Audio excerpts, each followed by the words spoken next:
नमस्कार, मैं हूं सुभाष शिर्के और मेरे इस चैनल में आप सभी का हार्दिक स्वागत है। हम आज बात करने वाले हैं बारामती लोकसभा चुनाव क्षेत्र के बारे में। बारामती में पवार परिवार के बीच में ही विवाद है। वहां पर पवार परिवार परिवार में ही अ, लड़ाई छिड़ गई है। एक तरफ शरद पवार इनकी बेटी सुप्रिया सुले उम्मीदवार हैं, तो दूसरी तरफ शरद पवार के भतीजे की पत्नी सुनेत्रा पवार मैदान में है।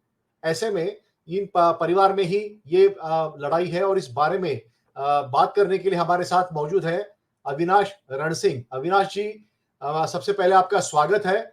और बारामती में अविनाश रणसिंह ये वरिष्ठ पत्रकार है, बारामती में रहते हैं। वहां पर साप्ताहिक रणसिंह नाम का जो अखबार है, वीकली अखबार है, वो चलाते हैं। बारामती के राजनीति से काफी वाकिफ है। तो पहले सबसे पहले अविनाश जी, आपका स्वागत। और हमें बताइए कि अभी वहां पे प्रचार कैसे चल रहा है। नमस्कार। आपने मुझे बुलाया, इसके लिए आपका मैं शुक्रिया अदा करता हूँ। बारामती में दो पवारों के बीच कांटे की लड़ाई शुरू हो गई है। किसी को ये नहीं लगता था कि पवार में फूट होके ऐसी लड़ाई हो सकती है। अभी प्रचार जोर पकड़ रहा है। जब से राष्ट्रवादी में फूट हो गई, तब से ही बारामती में दो कैंडिडेट यानी सुप्रिया ताई सुले और सुनेत्रा वहिनी पवार, इनके प्रचार रथ काम कर रहे थे। इसको 1 महीना हो गया। वहां से लड़ाई की पहली शुरुआत हो गई है।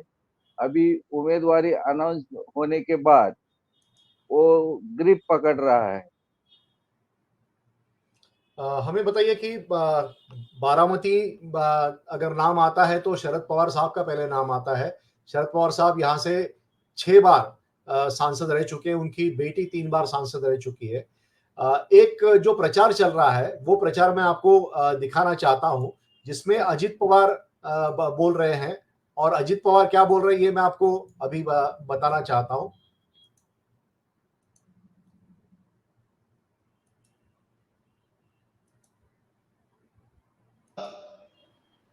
91ला खासदारकीला लेकाला निवडून दिलं म्हणजे मला, नंतर वडिलांना निवडून दिलं म्हणजे साहेबांना, नंतर लेकीला निवडून दिलं 3 वेळेला म्हणजे सुप्रियाला, आता सुनेला निवडून द्या। आपने सुना कि अजित पवार प्रचार कर रहे हैं और वो कह रहे हैं कि हाँ, पहली बार 1991 में उनको यानी बारामती के बेटे को आपने चुन कर दिया। उसके बाद पिताजी को यानी शरद पवार साहब को आपने चुन कर दिया। उसके बाद बेटी को यानी सुप्रिया सुले को चुन कर दिया। अब बारी है बहू की। अब बहू को जिताइए और जो है वो फिट्टम फाट हो जाएगी। क्या बारामती के लोग इसके बारे में क्या कह रहे हैं? बारामती के लोग अभी ये दो पवारों के बीच की लड़ाई में क्या करने का ये तय कर नहीं पा रहे हैं। हम किसके साथ जाए, किसको छोड़ दे, किसको पकड़ ले, ये अभी तय ही नहीं कर पा रहे। क्योंकि ये दोनों से ये बारामती की पब्लिक का घना रिश्ता है। दोनों ही एकदम घर जैसे काम करने वाले लोग हैं। हर एक घर के आदमी को पहचानने वाले लोग हैं। तो इसकी वजह से अभी ये तय ही नहीं हो रहा कि किसके साथ देंगे। अच्छा, हम अगर लोकसभा चुनाव क्षेत्र की अगर बात करें तो उसमें 6 विधानसभा क्षेत्र आते हैं। उसमें दौंड, इंदापुर, बारामती, पुरंदर, भोर और खड़गवासला, ये 6 विधानसभा क्षेत्र हैं, जिसमें से बीजेपी के पास 2 है, दौंड और खड़गवासला। एनसीपी के पास इंदापुर और बारामती है, और पुरंदर और भोर ये कांग्रेस के पास है। तो आपकी जो जानकारी है उसके मुताबिक ये जो कांग्रेस के जो नेता है, वो कितनी जिम्मेदारी के साथ, कितनी मजबूती के साथ शरद पवार के साथ साथ है, क्योंकि उनके तो रिश्ते अजित पवार के साथ भी पहले से ही थे। उनके रिश्ते शुरू से पवार साहब के साथ भी है और अजित दादा के साथ भी है।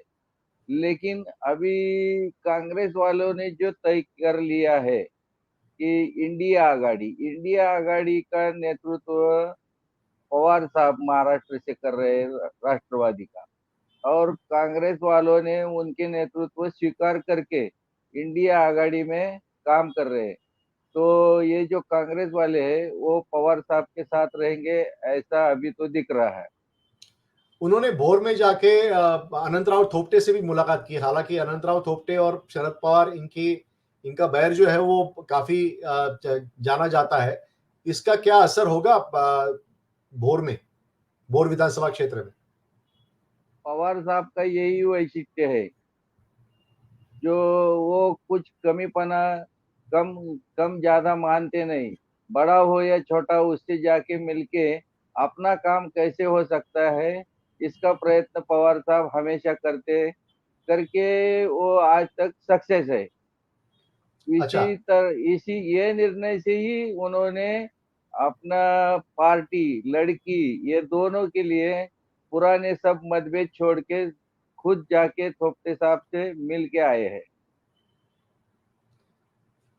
पिछले 20 सालों में शरद पवार साहब ने बारामती विधानसभा क्षेत्र हो वो पूरी तरह से अजित पवार, या बारामती लोकसभा क्षेत्र ही हो वो पूरा अजित पवार साहब को दिया था, और पवार साहब सिर्फ आखिरी के 4 दिन में वहां जाके प्रचार करते थे। तो अभी सिचुएशन क्या है वहां पे? पवार साहब, हम देख रहे हैं कि वो जगह जगह जा रहे हैं और लोगों से बात कर रहे हैं। आपने जैसा कहा वैसा ही हुआ था। पवार साहब ने लोकल संपर्क कम करके सब कामकाज अजित दादा के हाथों सौंप दिया था। इसकी वजह से वार्ड, बूथ या विविध संस्था, कोऑपरेटिव सेक्टर में पवार साहब का संपर्क बहुत कम हो गया था, और ये सब संस्थाएं, सब कार्यकर्ते अजित दादा की तरफ जाके उनका जो कुछ छोटा मोटा काम रहेगा, जो उनकी अड़चने रहती है, वो दादा से ही मिलके निपटा लेते थे। इस ये कारण है कि अभी पवार साहब का संपर्क कम होने से पवार साहब खुद सबको मिल रहे हैं।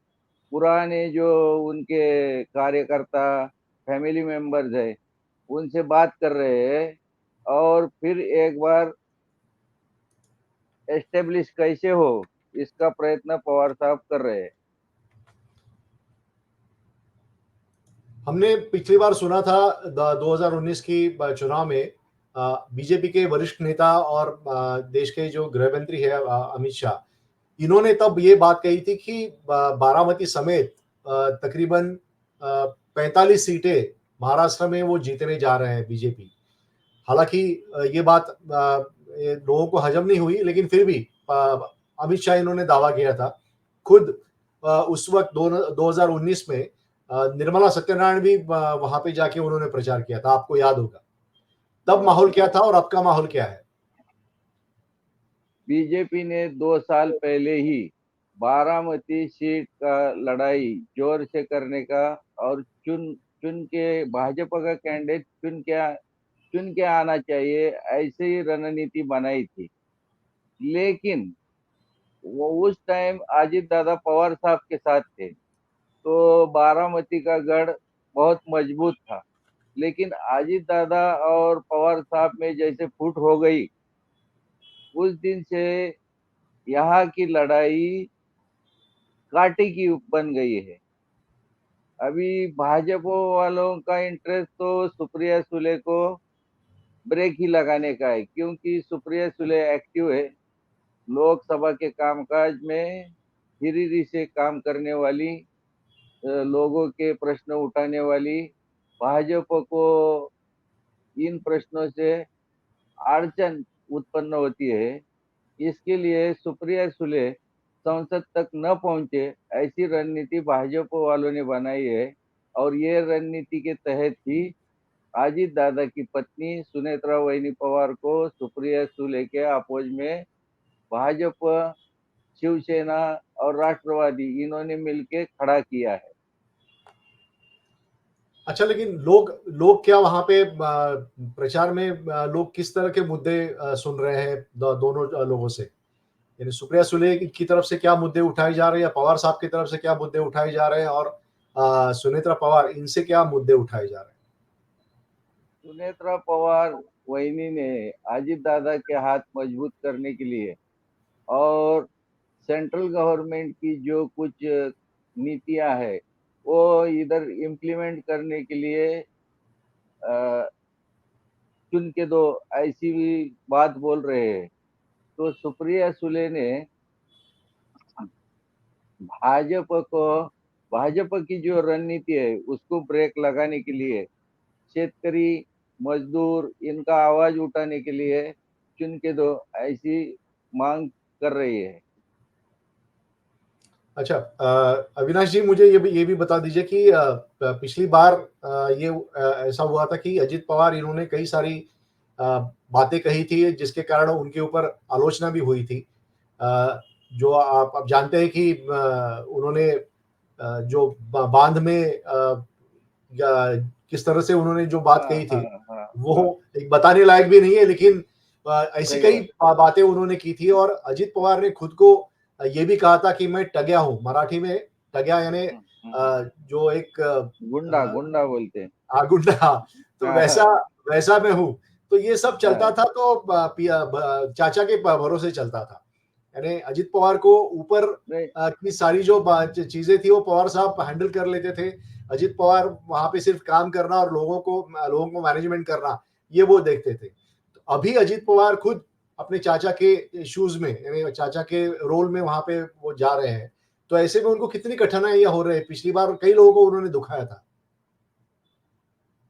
पब्लिक मेमोरी शॉर्ट रहती है, इसलिए अजित दादा ने जो भी गलतियां की वो पब्लिक भूल के उनके काम को देख के और उनके जो अभी भाषण कर रहे हैं, जो लोगों को अपील कर रहे हैं, वो सुन के लोग आगे की सोच रहे हैं।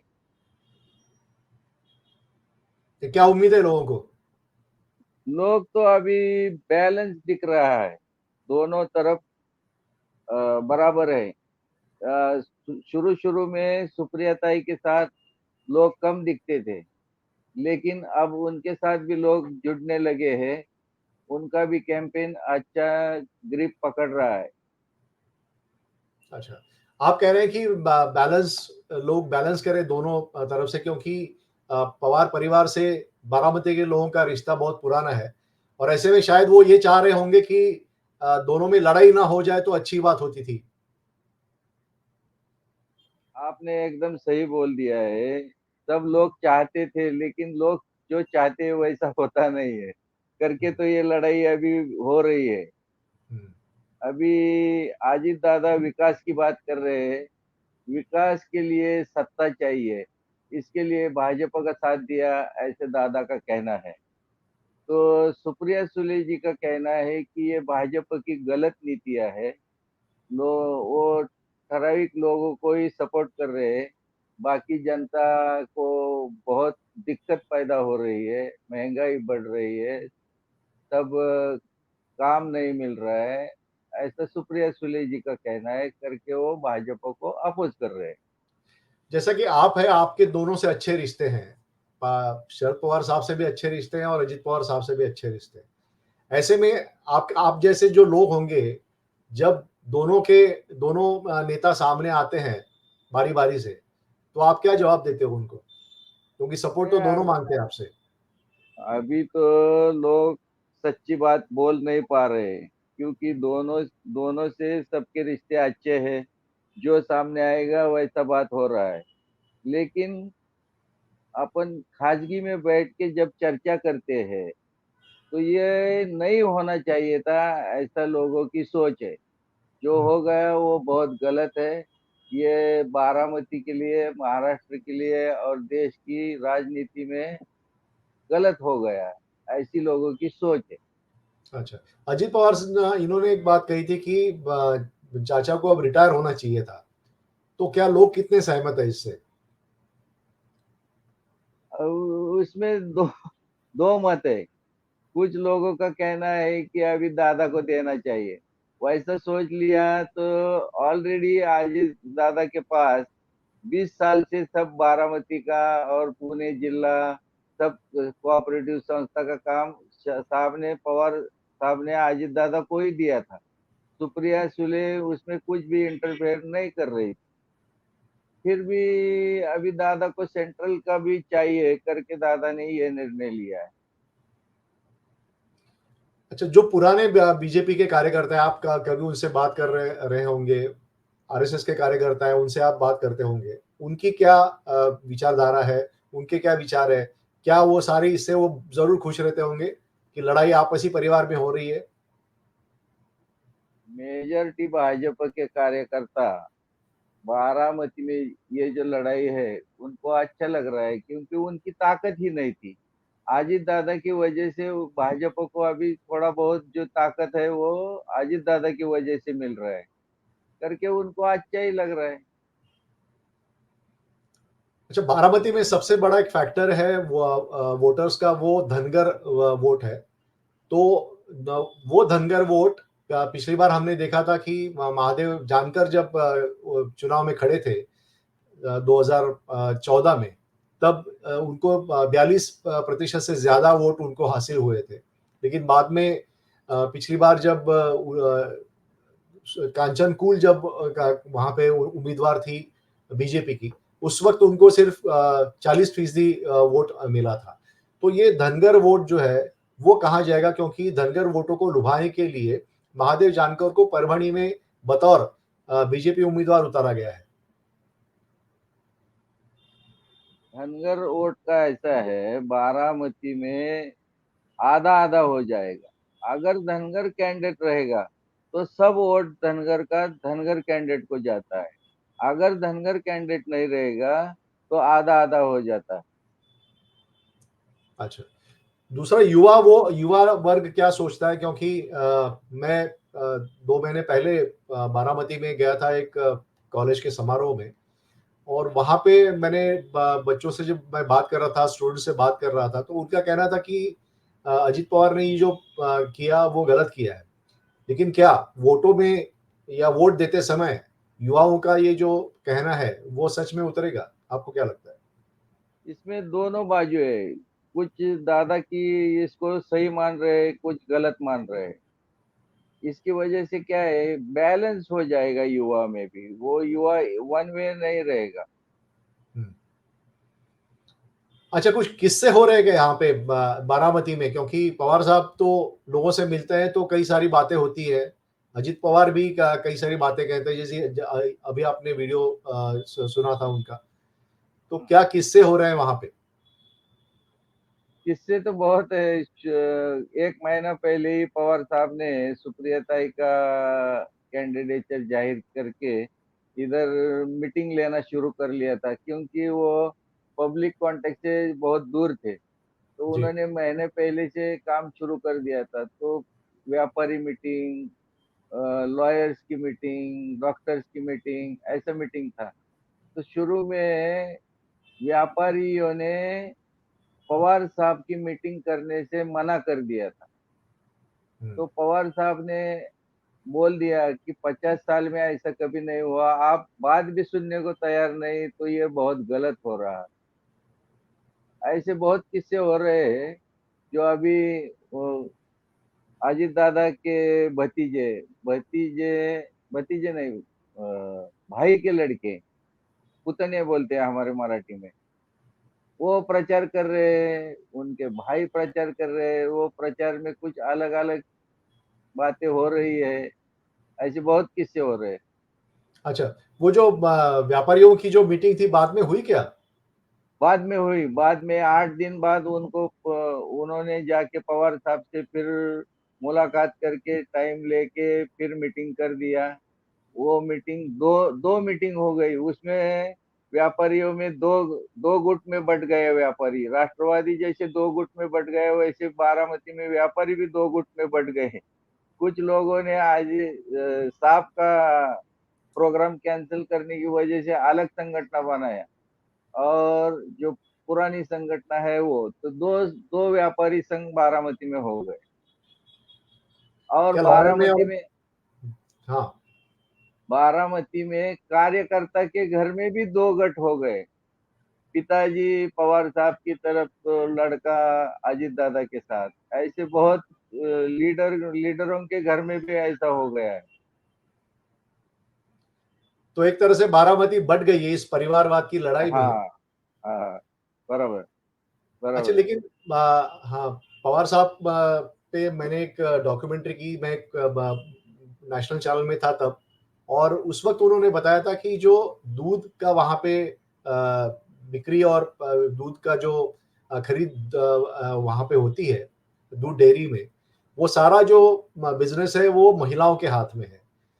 दूसरा, सुनेत्रा पवार, इनको भी उन्होंने जो टेक्सटाइल पार्क है उसका जिम्मा सौंपा था, तो वहां पे भी बहुत ज्यादा महिलाएं भी वहां पे शामिल है, उनको काम मिला है। तो ये महिलाएं जो है वो एक बारामती में बड़ा फैक्टर है। तो वो किस के पास रहेगा, आपका क्या लगता है कि वो सुप्रिया सुले इनके पास जाएगा या फिर वो सुनेत्रा जैसा पवार के पास जाएगा? जैसा सुनेत्रा ताई महिलाओं में काम कर रही है, वैसा ही अजित दादा के दूसरे भाई राजेंद्र पवार, इनकी बीवी सुनंदा ताई पवार, ये भी महिलाओं में बहुत बड़ा काम कर रही है। सुनेत्रा वहिनी जैसा ही उनका काम है, तो महिलाओं में भी एक तरफ किधर भी जाने वाले नहीं, उधर भी दो ही भाग हो जाएंगे। तो ये हम सुनंदा ताई बारामती, हम्म बताइए। सुनंदा ताई का महिलाओं में अच्छा काम है। ये हम बारामती विधानसभा क्षेत्र की बात करें तो ये परिवार जो है वो उसमें है। लेकिन बाकी जो हम विधानसभा कॉन्स्टिट्यूंसी अगर हम देखें, जैसे पुरंदर हो या फिर खड़कवासला हो या फिर या इंदापुर हो, उसमें आपको क्या नजर आ रहा है? वहां पे क्या माहौल है, किस तरह का प्रचार वहां पे चल रहा है? जैसा शिवसेना और राष्ट्रवादी के दो गुट हो गए, वैसा हर तरफ दो गुट बन गए हैं। और पवार साहब को जो मानने वाले वो पवार साहब के साथ है, दादा को मानने वाले दादा के साथ है।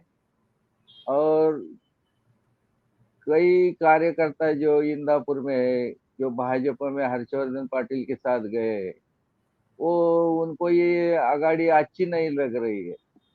उनको उनको ऐसा लग रहा है कि ये आगाड़ी की वजह से उनका सीट को भी तकलीफ हो रही है करके, वहाँ जो यूपी के लोग हैं वो अभी निर्णय नहीं कर पा रहे कि हम किसके साथ जाए, क्या करें। हर्षवर्धन पाटिल एक बड़े कद्दावर नेता है इंदापुर के, और वो फिलहाल बीजेपी में है। उनको मनाने के लिए, वो अजित पवार से उनकी बनती नहीं थी, उनको मनाने के लिए देवेंद्र फडणवीस भी वहां गए थे। तो क्या उसके बाद हर्षवर्धन पाटिल प्रचार में लग गए सुनेत्रा पवार इनके? अभी तो जो जोर से लगना चाहिए था वैसा शुरुआत नहीं हो रही है। और उनके कार्यकर्ता अभी भी संभ्रम में है कि क्या करें, वो डिसीजन नहीं ले पा रहे। लेकिन आगे आगे देखेंगे क्या क्या हो सकता है। दत्तात्रय भरणे इंदापुर के वो एमएलए हैं, पूरा इसमें इंदापुर के एमएलए, तो वो मंत्री भी है। तो वो अजित पवार इनके साथ है फिलहाल। तो दत्तात्रेय भरणे ये कहाँ पे प्रचार के लिए घूम रहे हैं? क्या वो सुप्रिया सुले के लिए जा रहे हैं या फिर सुनेत्रा पवार के लिए जा रहे हैं, नहीं या नहीं फिलहाल वो भी सुप्रिया, शांत बैठे हुए नहीं हैं? नहीं नहीं, वो फुल टाइम अजित दादा का काम कर रहे हैं, सुनेत्रा वहिनी का प्रचार कर रहे हैं। और वो दादा जो कहेंगे वो ही करेंगे। अच्छा, ये शिवसेना की कितनी शक्ति वहां पे है, और शिवसेना शिवसेना की ताकत जो है, क्या वो शरद पवार इनके पक्ष में जा रही है? बारामती में राष्ट्रवादी को छोड़ के बाकी अलग पार्टियों की कुछ भी ताकत नहीं है, नगण्य है। एक 150 कार्यकर्ता छोड़ दिए तो बस बाकी कांग्रेस, भाजपा, इनकी ताकत कुछ भी नहीं है बारामती में। लेकिन खड़गवासला और इस इलाके जो पुणे पुणे सिटी के नजदीक माने जाते हैं, जो पुणे सिटी में है, उन हम्म। वहां पे तो शिवसेना की ताकत है। वहां पे है, लेकिन उसमें भी दो गुट बन गए ना अभी, हम्म, एक गुट नहीं रह गया। दो गुट होने की वजह से वहां पे भी अभी डिवाइडेशन हो रहा है, ये गट्टा मत किसी को मिलने वाले नहीं है। तो बीजेपी के जो कार्यकर्ता हैं, क्या आपने कभी उनसे बात की? उनका क्या कहना है? बड़े नेता कोई और प्रचार के लिए आने वाले हैं, सुनेत्रा पवार इनके प्रचार में? हाँ, बारामती में तो लास्ट वीक में आ जाएंगे। अभी तो बहुत टाइम है बारामती में। और पूरा मतदार संघ में भाजपा के कार्यकर्ता काम कर रहे। अविनाश जी, हाँ, आपने हमसे बात, हाँ, आपकी आवाज बीच में जा रही है। नहीं नहीं, मेरे को एक फोन आया था, वो कट कर दिया मैंने, उसकी वजह से हाँ, सुनाई नहीं दिया। अच्छा, हाँ, बता फोन रहे आया थे। था मेरे। हाँ, भाजपा के कार्यकर्ता काम कर रहे हैं। बारामती में भाजपा की कुछ ताकत नहीं है। इतर जगहों पे थोड़ा बहुत ये खड़कवासला उधर रहेगा, बारामती में भाजपा नगण्य है। बारामती अच्छा, में ज्यादा ताकत नहीं है भाजपा की। अच्छा, राहुल कुल इनकी पत्नी पिछली बार सुप्रिया सुले इनके खिलाफ बीजेपी की कैंडिडेट थी, बीजेपी की उम्मीदवार थी। राहुल कुल अभी इनका पैंतरा क्या है कि वो किसके पक्ष में अपना पूरा मदद करेंगे? क्या वो बीजेपी के साथ सुनेत्रा पवार इनको मदद करेंगे या फिर कैसे? बारामती में जैसे दो गुट है, वैसे दौंड में भी दो गुट है। और दूसरा गट राहुल कुल के अपोज में जो गट है, वो दादा के साथ है। वो दादा के साथ रहने की वजह से अभी कुल के लोग क्या करेंगे ये बोल नहीं पा रहे। यानी राहुल कुल अभी प्रचार में दिख रहे हैं आपको या नहीं दिख रहे हैं नहीं, बीजेपी वो के? तो पार्टी के हिसाब से काम करेंगे। लेकिन उनके जो कार्यकर्ता है वो क्या करेंगे ये देखना पड़ेगा। अच्छा, बाकी अविनाश जी, जो ये जो बाकी जो लोग हैं, जो पवार साहब और इनको जानने वाले ज्यादा नहीं है, ऐसे जो बाहर से लोग जो आते हैं, वो वर्कफोर्स ज्यादा है, मजदूर वर्कफोर्स वहां पे ज्यादा है। तो उनसे आपकी बात हुई क्या? वो किस बारे में सोचते हैं? बारामती में जो भी कुछ डेवलपमेंट का काम हो रहा है, एजुकेशनल रहेगा, बाकी के क्षेत्रों में जो काम हो रहा है वो सब राष्ट्रवादी की वजह से हो रहा है। और राष्ट्रवादी सब क्षेत्र में बारामती में आगे है। सभी कोऑपरेटिव सोसाइटी, बाकी शैक्षणिक संस्था, बाकी सब सब राष्ट्रवादी के हाथ में है। शुगर फैक्ट्रीज बारामती में है। तो एग्रीकल्चर क्षेत्र में भी राष्ट्रवादी ही आगे है। लेकिन कौन सा गुट? क्योंकि दो गुट बन गए ना। नहीं, अभी तो कैसा है, पहले फिलहाल राष्ट्रवादी था, अभी दो गुट में बढ़ गया है। अभी तो वैसा देखेंगे तो सभी सत्ता केंद्र जो है वो अजित दादा के पास है। क्योंकि पवार साहब ने ही अजित दादा को फ्री हैंड दे के सब उनके हाथ में सौंप दिया था। तो अजित दादा वो क्षेत्र में अभी पावरफुल है। अ, पश्चिम महाराष्ट्र में हमेशा राजनीति इस जो सहकारिता संस्था है उनके माध्यम से होती है। और सहकारिता संस्था, कोऑपरेटिव सोसाइटीज है या कोऑपरेटिव इंस्टीट्यूशंस है, उनसे जो जुड़ गए होते हैं, हिस्सेदार होते हैं या किसान जुड़ते हैं, उन पर एक तरह से उनको कंट्रोल में रखना आसान हो जाता है राजनेताओं को, और उनका वोट जो लेना है, तो वो थोड़ा सा दबाव डालने की भी कोशिश करते हैं। ऐसा ही आरोप अजित पवार इनके ऊपर हुआ था कि वो जो डीसीसी बैंक है, डिस्ट्रिक्ट कोऑपरेटिव बारामती बैंक है, बारामती बैंक के कर्मचारियों को उपयोग कर रहे हैं वोटरों को के ऊपर दबाव डालने की। इसके बारे में आपकी क्या क्या कहना है आपका? अभी ये कोऑपरेटिव सेक्टर ही ऐसा है कि कोऑपरेटिव सेक्टर की वजह से हर एक लोगों से लीडर का रिलेशन रहता है। कोऑपरेटिव सेक्टर की वजह से पब्लिक ये नेताओं से जुड़ जाती है। तो ये कोऑपरेटिव सेक्टर का इस्तेमाल थोड़ा बहुत तो ओपनली होता ही रहता है। तो इस बार कौन कर रहा है? शरद पवार साहब कर रहे हैं अभी या फिर? अभी मैंने बोल दिया है ना, सब संस्था अजित दादा के बाजू में है। सब हाँ, संस्था पे जो संचालक मंडल है ये दादा के साइड में है। अच्छा। हाँ। तो अजित पवार यानी सुनेत्र पवार को इसका जरूर फायदा होगा। जो सहकारिता क्षेत्र में शरद पवार साहब ने जो काम किया है उसका फायदा सुनेत्र पवार इनको होगा।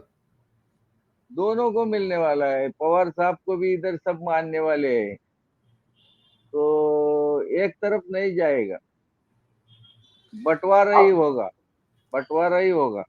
अविनाश जी, मैं देख रहा हूँ आप भी बहुत बैलेंस बात कर रहे हैं। क्या यही सिचुएशन पूरे बारामती के वोटरों नहीं की है, है? बारामती में हर एक नागरिक क्या करने का ये अभी तय नहीं कर पा रहा कि किसके साथ जाए, क्योंकि ये दोनों के साथ सबके अच्छे संबंध है।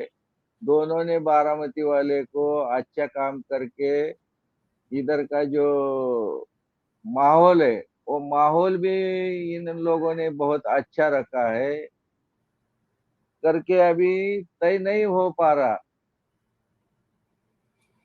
चलिए आगे बात करते रहेंगे। अविनाश जी, आपके बारे में आपने ओ, समय निकाला, इसके लिए आपका बहुत बहुत धन्यवाद। इस चैनल में ये डिबेट आपको कैसा लगा वो हमें जरूर बताइए कमेंट के जरिए। अगर अच्छा लगे तो अच्छा लिखिए, बुरा लगे तो बुरा लिखिए, लेकिन कमेंट जरूर कीजिए। लेकिन ये भी चर्चा खत्म होने के पहले मैं आपको एक जरूर बताना चाहता हूं कि बारामती में कोई भी जीते, लेकिन हार पवार परिवार की होगी। और सबसे खुश जो होंगे वो होंगे अमित शाह और नरेंद्र मोदी। धन्यवाद। हाँ वो सही बात है एकदम। पवार धन्यवाद। साहब की हार होगी, पवार साहब की जीत होगी, ऐसा ही है। जीत भी अविनाश जी, धन्यवाद। धन्यवाद, धन्यवाद सर।